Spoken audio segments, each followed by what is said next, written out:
Hello students, welcome to education type academy. मैं हूं आपकी प्रज्ञा मैम और आज के लेक्चर में हम क्लास 8 हिस्ट्री का chapter 5 when people rebel 1857 and after का सेकेंड पार्ट देखेंगे। तो फर्स्ट पार्ट हम देख चुके हैं, उसमें हमने काफ़ी सारी चीज़ों के बारे में डिस्कस किया, क्या पॉलिसीज़ हुआ करती थी ब्रिटिशर्स के, कैसे जो नवाब है अपना जो अथॉरिटी है उसको खोने लग गए थे। और हमने ये देखा था कि पीसेंट्स ऑफ सपाया है कैसे जो है वो खुश नहीं थे ब्रिटिशर्स के रूल से और कैसे वो धीरे धीरे विद्रोह करना स्टार्ट कर रहे थे। और हमने ये देखा था कि कौन से रिफॉर्म्स वो लाना चाह रहे थे ब्रिटिशर्स जो है, हमारी जो सोसाइटी है, हमारी जो इंडियन सोसाइटी है उसमें वो चेंजेस लाने की कोशिश कर रहे थे। रिफॉर्म्स मतलब चेंजेस लाने की कोशिश कर रहे थे। और हमने देखा था through the eyes of people, मतलब उस समय जो लोग हैं उनकी क्या दशा थी, वो क्या सोच रहे थे, क्या वो उनकी थिंकिंग थी, उसके बारे में हमने देखा था।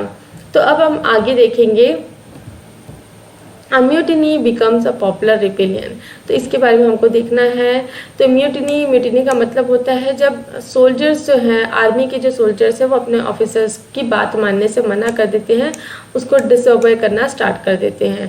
तो स्टार्ट करेंगे through struggles between rulers and ruler. Those struggles between rulers and ruled are not unusual. Sometimes such struggles become quite widespread as a popular resistance, so that the power of the states break down. तो यहाँ पे ये बोलना चाह रहे हैं कि भाई जो रूलर्स हैं और जो रूल्ड हैं उनके बीच में कुछ क्लैशेस आना, कुछ झगड़ा होना, ये मतलब कॉमन बात होती है। लेकिन कभी कभी जो स्ट्रगल है और ये जो रेजिस्टेंस है, ये ना बात मानने का, ये जो उनको विद्रोह करना, उनको नकारना, ठीक है, रेजिस्टेंस नकारने का जो है, ये कभी कभी क्या है पूरा जो स्टेट है उसको तोड़ के रख देता है। ठीक है, a very large number of people begin to believe that they have common enemy and rise up against the enemy at the same time. और एक ही समय में क्या है, बहुत सारे जो ग्रुप है पीपल का, वो ये मान लेता है कि उनका क्या है, कॉमन एनिमी है। कौन है यहाँ पे कॉमन एनिमी? ब्रिटिशर्स, ठीक है।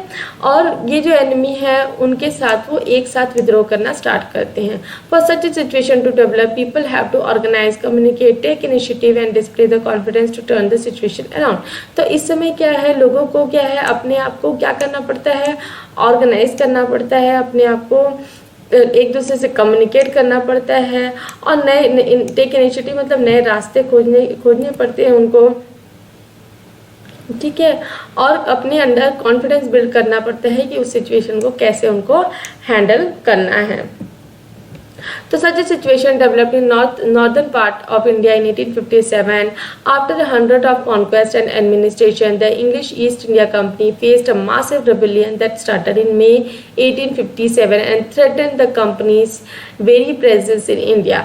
तो ऐसा ही सिचुएशन जो है, जब लोग विद्रोह करना चालू कर रहे हैं, बिल्कुल खुश नहीं हैं, कहाँ पे डेवलप होने लग गया, जो नॉर्थन पार्ट है हमारी कंट्री का, वहाँ पे 1857 में। तो ये पहला विद्रोह है, इसे पहली लड़ाई, first battle of Indian independence भी कहा जाता है। तो 100 साल के राज्य के बाद, कॉन्क्वेस्ट मतलब 100 साल के राज्य के बाद, उन्होंने 100 साल तक यहाँ पे राज्य कर लिया, अपना साम्राज्य फैला लिया। उसके बाद इंग्लिश ईस्ट इंडिया कंपनी जो है उसने क्या फेस किया, एक बहुत बड़ा विद्रोह, एक मासिव विद्रोह, मतलब बहुत बड़ा विद्रोह फेस किया मई 1857 में।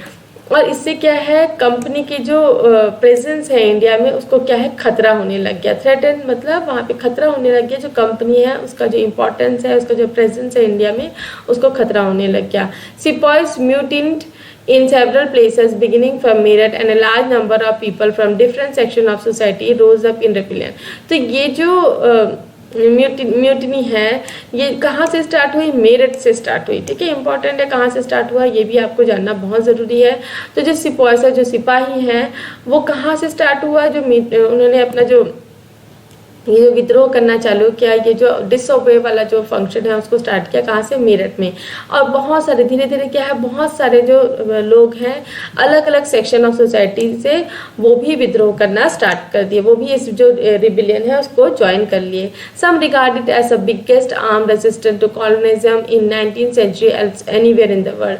और इसे क्या माना जाता है कि सबसे बड़ा रेजिस्टेंस था, सबसे बड़ा विद्रोह था कॉलोनिज्म के खिलाफ 19th सेंचुरी में। इतना बड़ा विद्रोह और दुनिया में कहीं भी नहीं हुआ था। तो यहाँ पे एक पिक्चर दी गई है, तो पिक्चर में ये फाइट करते हुए हैं। तो यहाँ पे देखेंगे the battle in the cavalry lines. तो द ब्रिटिश की जो क्लैबरी साइड से थी वहाँ पे जो सिपाहीस हैं उन्होंने हमला किया, उसके बारे में ये पिक्चर्स में दिखाया जा रहा है। तो on the evening of 3 July 1857 over 3000 rebels came from Bareilly, crossed the river Jamuna, entered Delhi and attacked the British cavalry post. The battle continued all through the night. तो यहाँ पे जो है 3000 जो विद्रोही हैं, कहाँ से आए थे? ये बरेली से। उन्होंने रिवर जमुना, जमुना मतलब रिवर यमुना को क्रॉस किया, दिल्ली में एंटर किए और जो ब्रिटिश की तो क्लैवरी पोस्ट, क्लैवरी मतलब जो घुड़सवार वाला जो पोस्ट है उसको उन्होंने अटैक किया और सारी रात वहाँ पे लड़ाई हुई। फ्रॉम मेरठ टू दिल्ली, तो मेरठ से स्टार्ट हुआ, फिर वहाँ क्या मेरठ से ये जो रेबल है, ये जो म्यूटनी है वो कहाँ चला गया? दिल्ली तक फैल गया। On 8 April 1857, a young soldier Mangal Pandey was hanged to death for attacking his officer in Barakpur. तो 8 अप्रैल 1857 में एक यंग सोल्जर जो है जिसका नाम है मंगल पांडे के नाम से एक पिक्चर भी आई थी जिसमें आमिर खान ने रोल किया था। पिक्चर को देखिए तब हिस्ट्री में और ज़्यादा इंटरेस्ट आएगा, तो अब मौका मिले तो ये वाली पिक्चर को देखिए। वॉज हैंग, ठीक है, हैंग मतलब उनको फांसी दे दी गई। कब?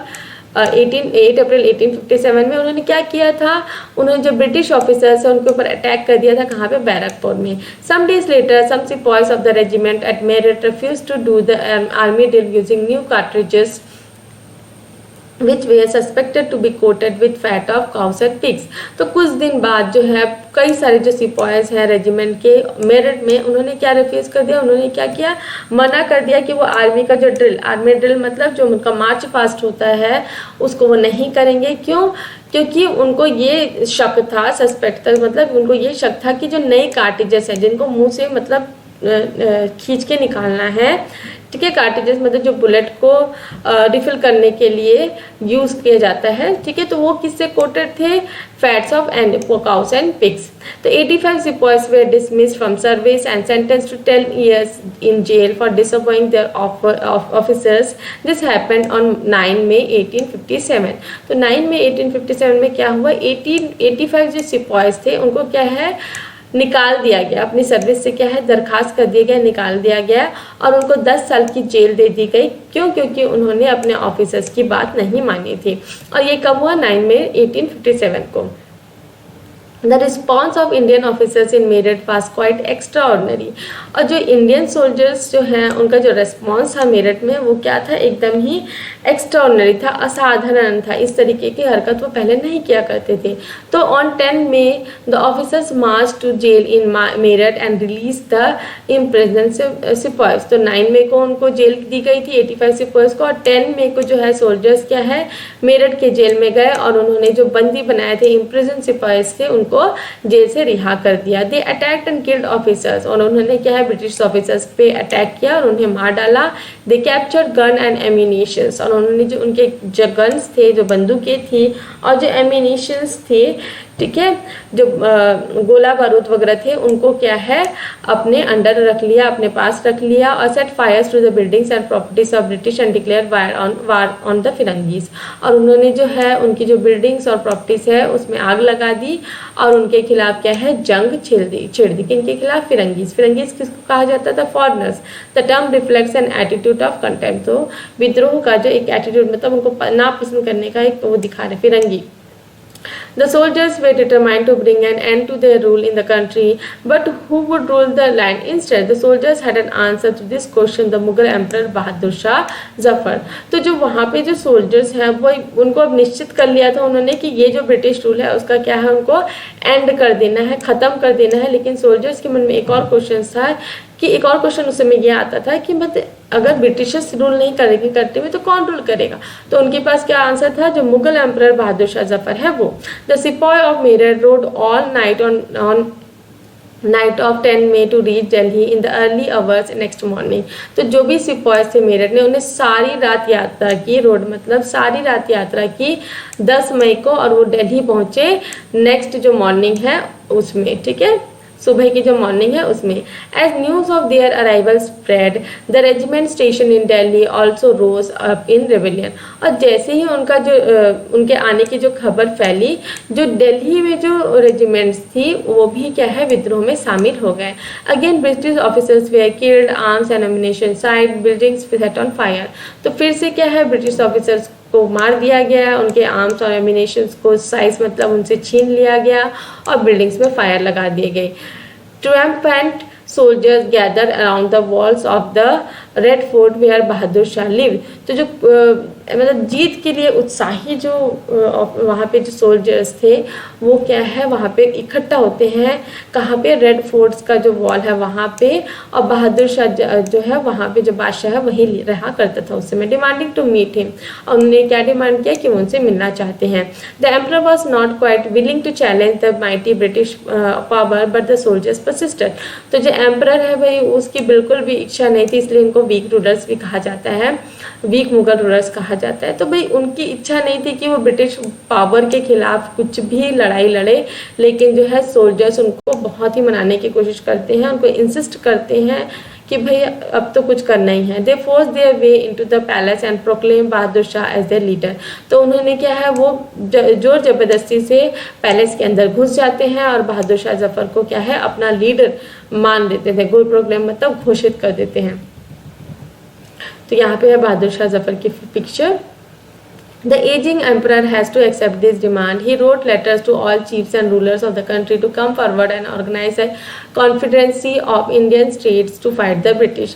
तो जो मतलब एजिंग मतलब एक बूढ़ा एम्परर जो है वो क्या है ये जो डिमांड है सिपाहीज की उनको एक्सेप्ट करते हैं और लेटर्स लिखते हैं जितने भी चीफ और रूलर्स है कंट्री को उनको कि वो भी आगे आए और एक कॉन्फिडेंसी मतलब एक महासभा ऑर्गेनाइज करें इंडियन स्टेट्स का कि वो ब्रिटिशर से उनको लड़ना है। This single step taken by Bahadur Shah had great implications. तो ये जो स्टेप लिया बहादुर शाह ने उससे बहुत ज़्यादा प्रभाव पड़ा, इम्प्लीकेशंस मतलब बहुत ज़्यादा प्रभाव पड़ा।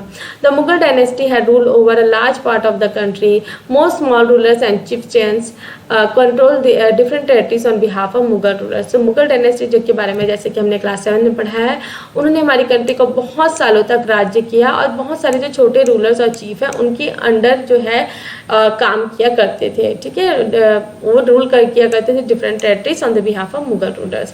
Threatened by the expansion of British rule, many of them felt that if Mughal emperor could rule again they too would be able to rule their own territories on once more and under Mughal authority. Threaten मतलब डर, ठीक है, उनको मन में क्या था, डर था, घबराहट थी कि जो ये ब्रिटिश रूल एक्सपांड हो रहा है उससे डर के वो क्या बोलते हैं कि अगर जो मुगल एम्परर जो है वापस आ जाता है वो फिर से रूल करने लग जाते हैं तो जो उनकी टेरिटरीज हैं वो उन पे अच्छे से राज कर पाएंगे। British had not expected this to happen, they thought the disturbance caused by the issue of cartridges would die down. तो ब्रिटिशर्स ने बिल्कुल भी एक्सपेक्ट नहीं किया था, उन्होंने नहीं सोचा था कि इस तरीके की कुछ घटना होगी और उन्होंने क्या सोचा था कि ये जो डिस्टर्बेंस है, ठीक है, ये जो हलचल हुई है, जो कार्टेजेस का जो इशू है वो धीरे धीरे मतलब खत्म हो जाएगा, डाई डाउन मतलब खत्म हो जाएगा। But Bahadur Shah Zafar decision to bless the rebellion change the entire situation dramatically.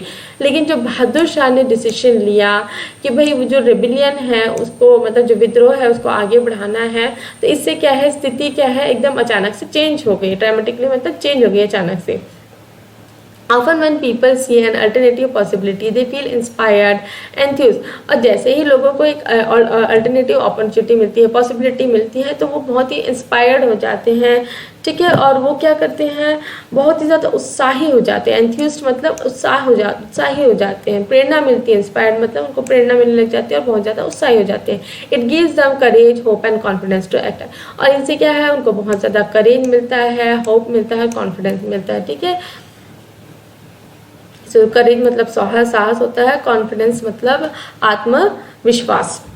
तो यहाँ पे रानी लक्ष्मीबाई की पिक्चर भी दी गई है। द रिबिलियन स्प्रेड, तो अब हमको देखना है कि जो रिबिलियन कैसे आगे बढ़ता है।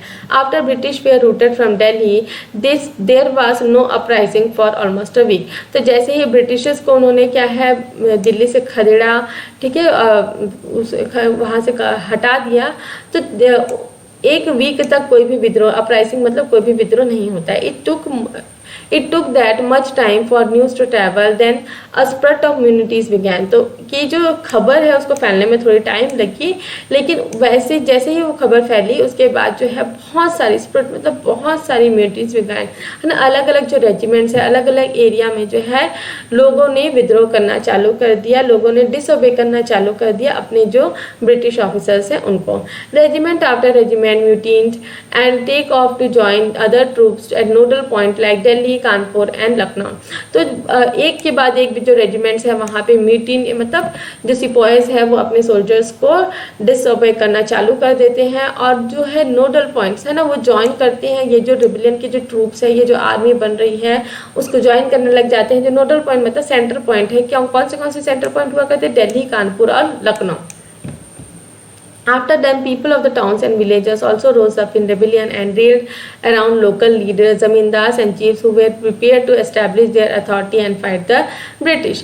तो इनको देखकर जो सिपाहीज हैं उनकी म्यूटिनी देखकर जो लोग हैं टाउन्स और विलेजेस के वो भी इस विद्रोह में शामिल हो जाते हैं और जो जमींदार और चीफ हैं वो भी इस विद्रोह को क्या है ज्वाइन कर लेते हैं, क्योंकि बिल्कुल रेडी थे कि वो जो ब्रिटिशर्स हैं उनके अथॉरिटी के खिलाफ वो लड़ाई लड़े। Nana Saheb the adopted son of late Peshwa Baji Rao lived near Kanpur, gathered armed force and expelled British garrison from the city.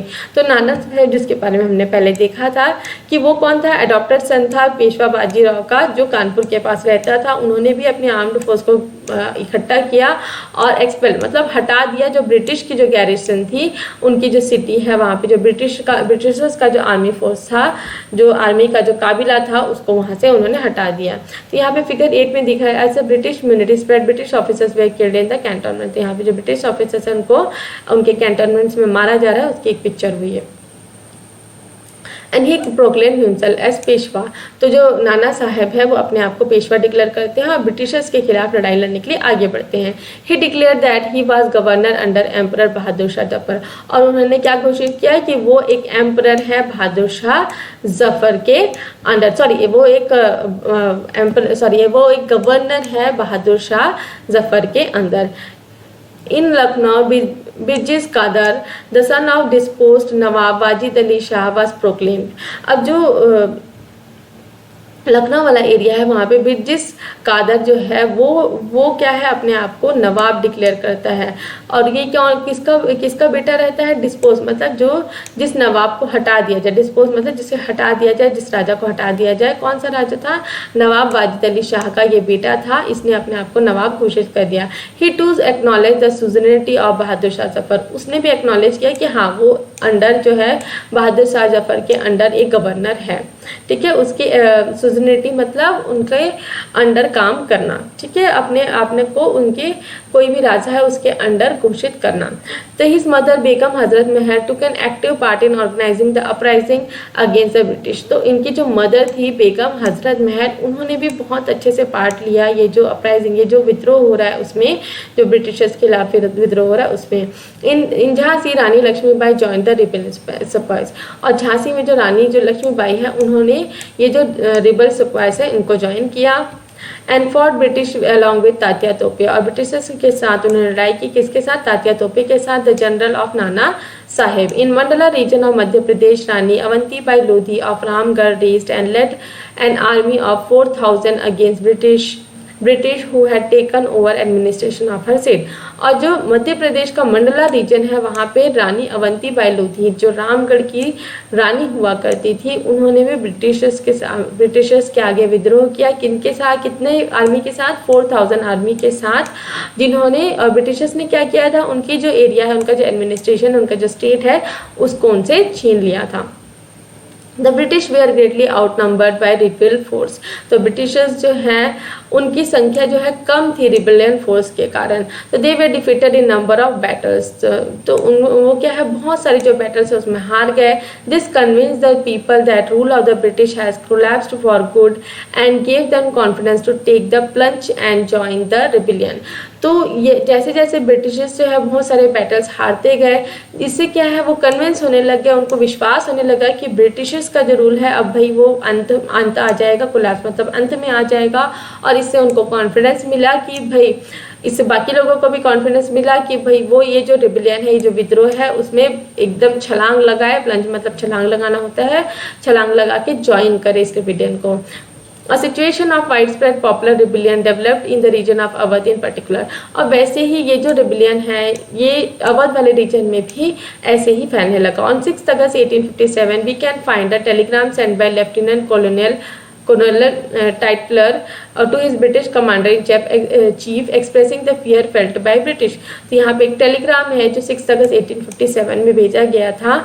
तो क्या बताया गया इस टेलीग्राम में? Our men are cowed by number of opposed to them and endless fighting, every village is held against us and the zamindar has risen to oppose us। तो वहाँ पे ये बताने जा रहे हैं कि हमारे जो लोग हैं उनको क्या है, एकदम मतलब बंदी बना दिया गया है। बहुत सारे जो रिबेलियंस है उन्होंने, और यहाँ पे बहुत ही लंबी लड़ाई चल रही है और हर विलेज में क्या है, लोग जमींदार जो हैं और जो लोग हैं वो उनके खिलाफ विद्रोह कर रहे हैं। Many new leaders came up, for example Ahmadullah Shah Malvi from Faizabad prophesied that the rule of British would come and soon। तो यहाँ पे नए लीडर्स भी आने लगे, जैसे कि अहमदुल्ला शाह कहाँ का है, मालवी फ्रॉम फैजाबाद। इन्होंने क्या डिक्लेयर किया? प्रोफेसाइज मतलब डिक्लेयर किया कि भाई रूल जो है ब्रिटिशर्स का वो एंड होने वाला है। He caught the imagination of people and raised a huge force of supporters. He came to Lucknow to fight the British. तो उन्होंने बहुत सारे जो लोगों हैं उसको इकट्ठा किया, बहुत सारे फोर्सेस इकट्ठा किए और वो लखनऊ आए ब्रिटिशर्स के साथ फाइट करने के लिए।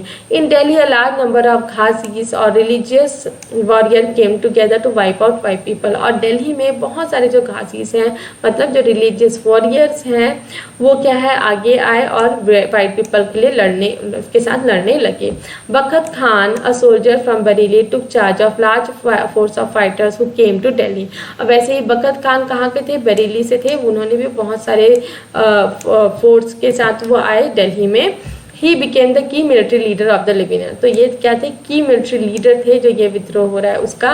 और बिहार में, इन Bihar an old zamindar Kunwar Singh join the rebel sepoys and battle with British for many months. और वैसे ही बिहार में जो एक ओल्ड जमींदार थे कुंवर सिंह, वो आगे आए और ये जो विद्रोह है उसको ज्वाइन किया और ब्रिटिशर्स के साथ लड़ाई लड़ी बहुत ही महीनों तक।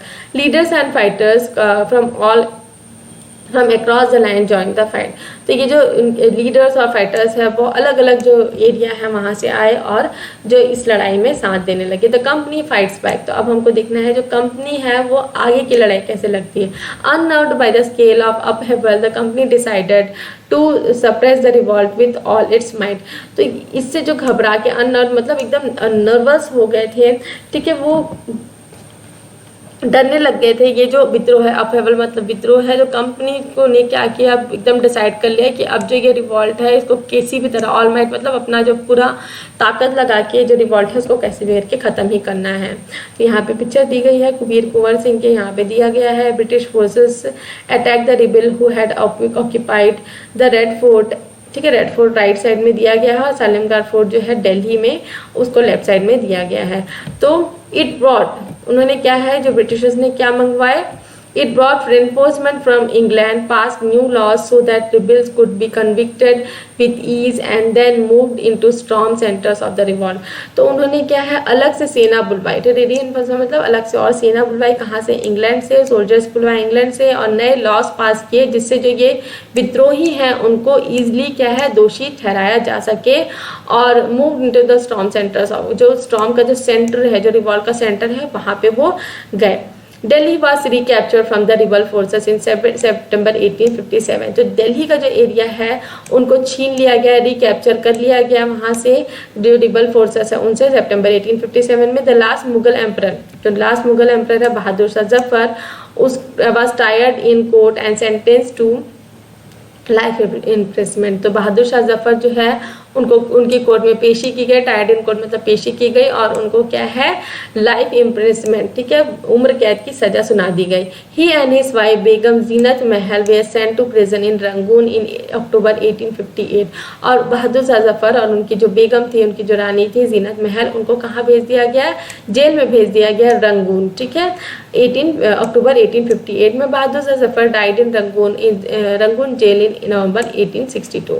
तो बहादुर शाह जफर जो है वहाँ पे ख़त्म हो गए रंगून में, कब? नवंबर 1862 में। तो यहाँ पे एक और पिक्चर दी गई हुई थी, the size train reaches Delhi. तो साइज का मतलब होता है जो लड़ाई लड़ने के लिए जो यात्रा हो रही है, ठीक है। तो ये जो यात्रा हो रही है, ट्रेन का मतलब जो ट्रेन हम देखते हैं उसका एक्चुअली नहीं, तो ये जो रेलगाड़ी के टाइप का ये जा रहे हैं, ठीक है। हाथी है, हाथी के पीछे ये देखो तोप फेंकने वाला जो डिवाइस है वो है, ठीक।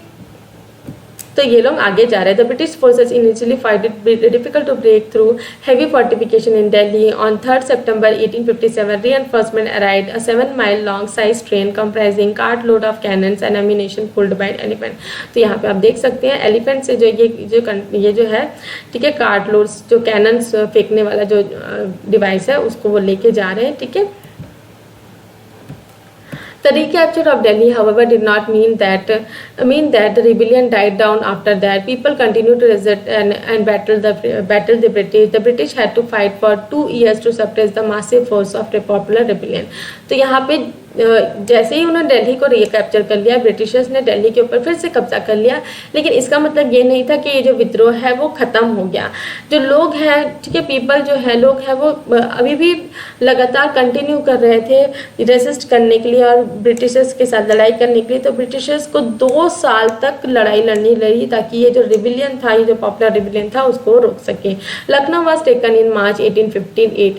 तो जैसे कि दिल्ली को उन्होंने कैप्चर कर लिया, वैसे ही लखनऊ को भी उन्होंने कैप्चर कर लिया मार्च 1858 में। Rani Laxmibai was defeated and killed in June 1858। Rani Laxmibai को भी उन्होंने ख़त्म कर दिया, किसमें? जून 1858 में। सिमिलर फेट अवेटेड विद रानी अवंतीबाई। और ये सिमिलर फेट मतलब ऐसा ही सेम हुआ रानी अवंतीबाई के साथ भी who after initial victory in Kheri chose to embrace death when surrounded by Britishers on all shoulder. तो उन्होंने क्या है, एक बार तो लड़ाई जीत गई थी खेरी में, लेकिन उसके बाद जब वो हारने लग गई तो उन्होंने एम्ब्रेस मतलब डेथ को अपनाना, एम्ब्रेस मतलब अपनाना, ठीक है, डेथ को अपनाना ज़्यादा अच्छा समझा जब वो ब्रिटिशर्स ब्रिटिशर्स से घिरा गई थी। तात्या तोपे एस्केप टू जंगल। और तात्या तोपे जो है वो चले गए जंगलों में, ठीक है, of central India and continue to fight a guerrilla war. और कंटिन्यू वो मतलब लड़ाई लड़ने लग गए, किससे? Gorilla war. गोरिल्ला वॉर ये ऐसा वॉर होता है, ऐसी लड़ाई होती है जिसमें कोई पर्टिकुलर एकदम फिक्स्ड आर्मी फोर्स नहीं होते, जिसमें जो ट्राइबल्स हो गए, लोकल पीपल हो गए, उनके साथ वो लड़ाई लड़ने लगे with the support of many tribal and peasant leaders, ठीक है। He was captured, He was captured, tried and killed in April 1859। तो उनको भी क्या है, कैप्चर कर लिया गया, बंदी बना दिया गया, कोर्ट में लेके गए और उनकी हत्या कर दी। कब? अप्रैल 1859 में। Just as victories against the British had earlier encouraged rebellion, the defeat of rebel forces encouraged desertion. तो जैसे कि पहले वो जीतने लग गए थे, जो रिबल फोर्सेस है वो जीतने लग गए थे, तो इससे क्या है, उनको उत्साह मिला था, एनकरेज हुआ था ये जो रिबेलियन के लिए। वैसे ही जब वो हारने लग गए तो इससे वो क्या हो गए, टूटने लग गए। तो इससे जो विद्रोह है वो क्या है, धीरे धीरे खत्म होने लग गया।